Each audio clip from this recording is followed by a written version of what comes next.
Hello, hello, hello. Happy today. Happy today. Bonjour, bonjour. Allison, thank you so much. My sister got married. My sister got married on Saturday, on Valentine's Day, at 46 years old, and I carried her daughter, baby Isla, down the aisle.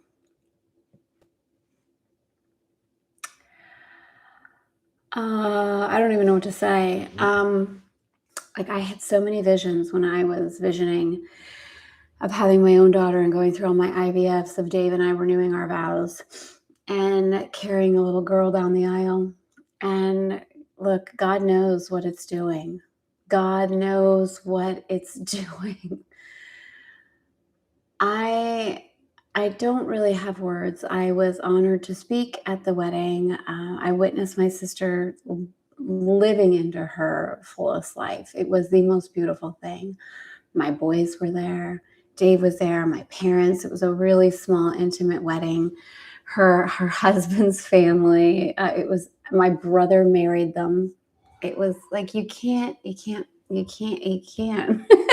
was absolutely magical. Absolutely magical. So let us all remember, which was really the theme of the wedding, to never give up hope, to never stop believing, to get out of our own way when our minds, right, not the mind of God, the part of us that is attached to the physical and that doesn't understand the how, right, gets so stuck in the how is that going to happen?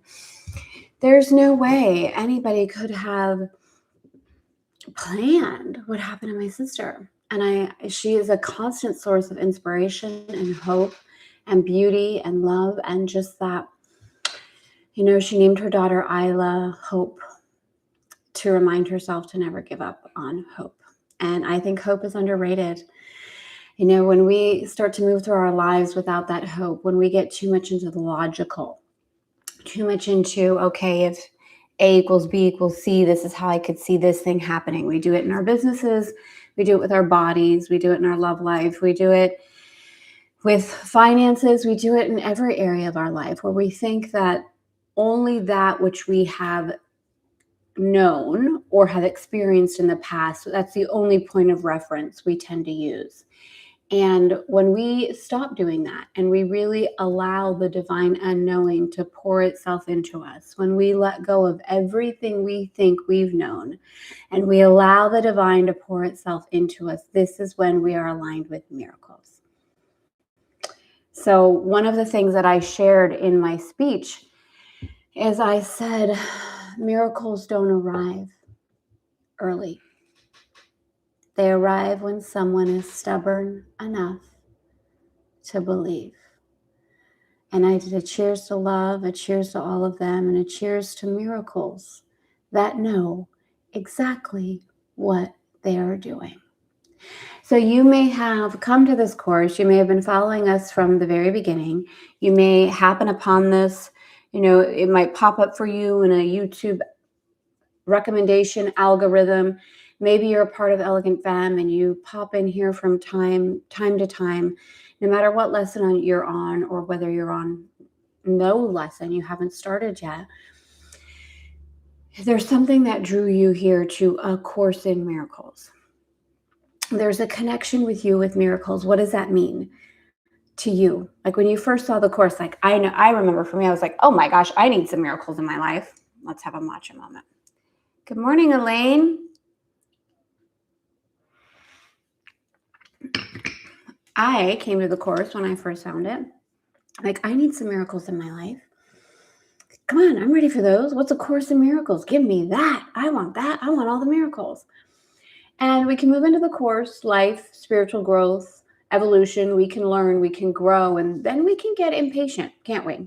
We can come to a point where it's like, yeah, so God, what about that miracle? I've asked for it. I've done the thing. I've believed, kind of. I've put the time in. I've put the work in. Well, come on. Where's my miracle? Come on, God. Where's my miracle? How many of us have done that? And our response to that, if you are any kind of type A overachiever, strong powerful, beautiful woman who knows that she can get things done, our response to this often is, okay, I got to try harder. And we unconsciously begin to remove our faith from God, remove our faith from divine knowing and divine unknowing and divine timing, and we put it back on our plate. I got it. I'll do it. Forget it. Maybe I'm not working hard enough. Maybe I didn't believe hard enough. Maybe I didn't do enough. Maybe I'm not enough. Maybe that thing that I did that many years ago, I'm getting karma, maybe, and we bring it back in.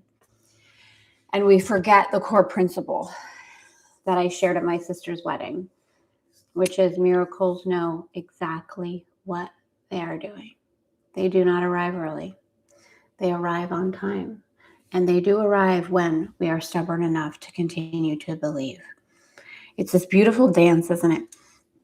I believe, and I will do my part, right? It's not I believe and I'm going to disengage from the co-creation process of life.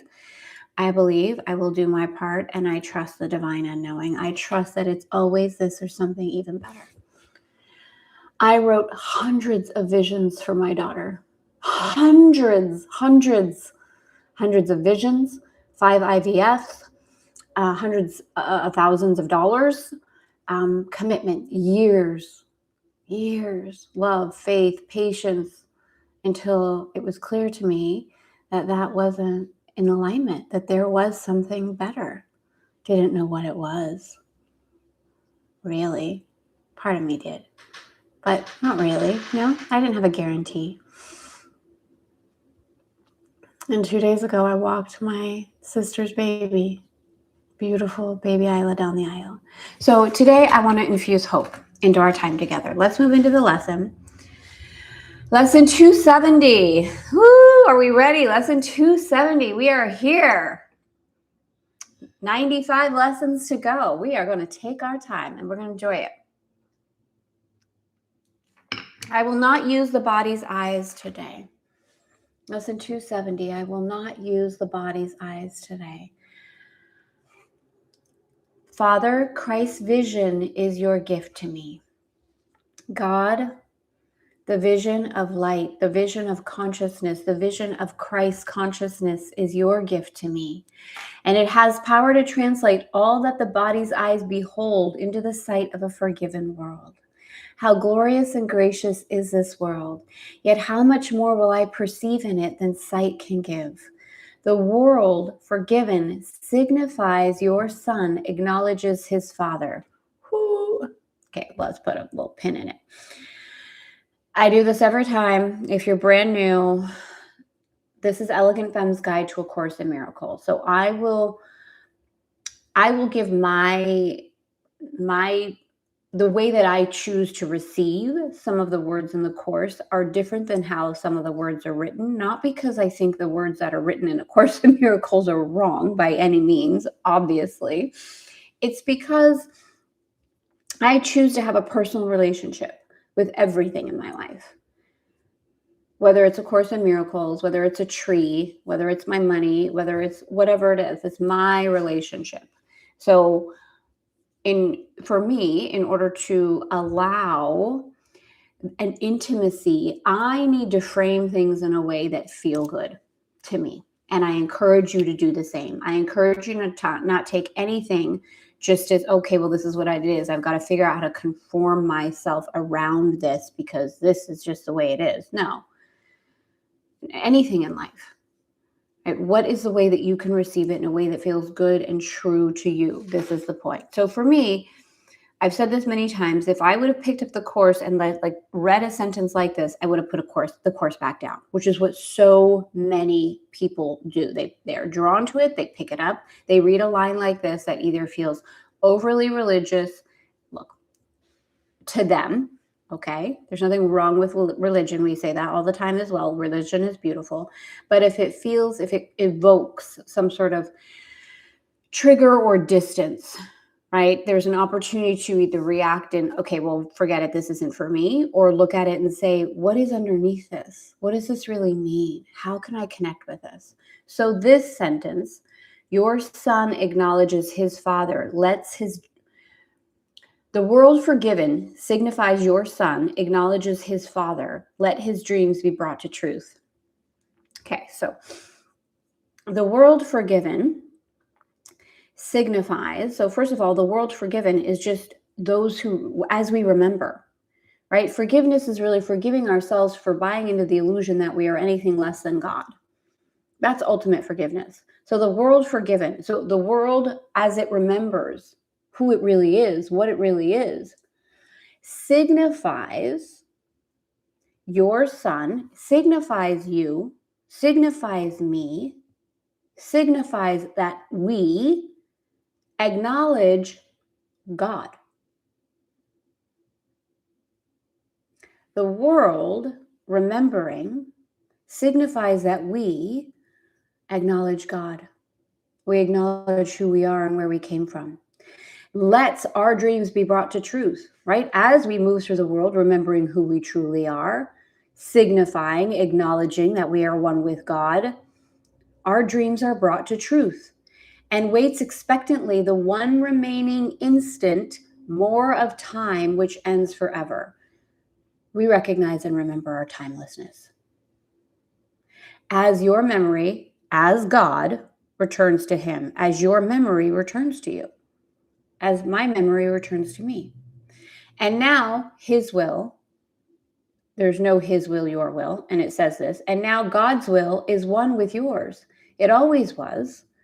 There's no God's will in your will. God's will is always your will. You are one with God. It's not how to win graces and oh gosh, what if my will conflicts with God's will. Your will is God's will.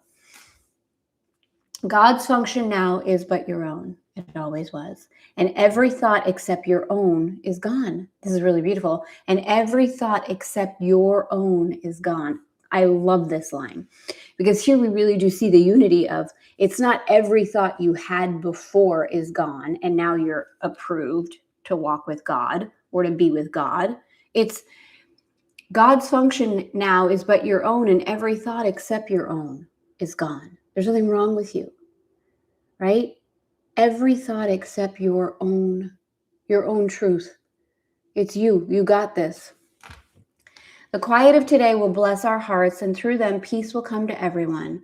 Christ is our eyes today. Consciousness is our eyes today. Love is our eyes today. And through its sight, we offer healing to the world through him, through you, the Holy Son, right? Through you, whom God created whole.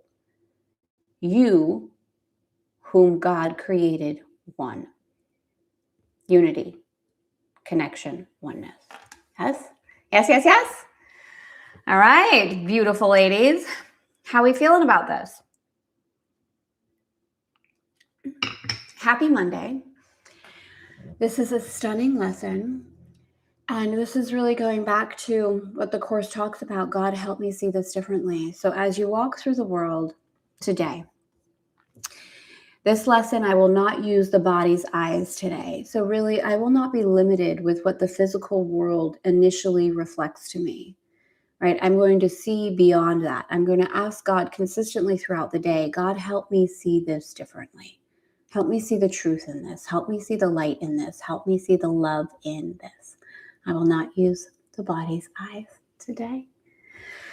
All right. Have a beautiful rest of your day. I will be back here with you tomorrow around 8:30 a.m. EST. And I hope you have a stunning day. I'm glad you're feeling hopeful, Allison. That's the intention, that you leave this feeling hopeful, open, ready to receive miracles.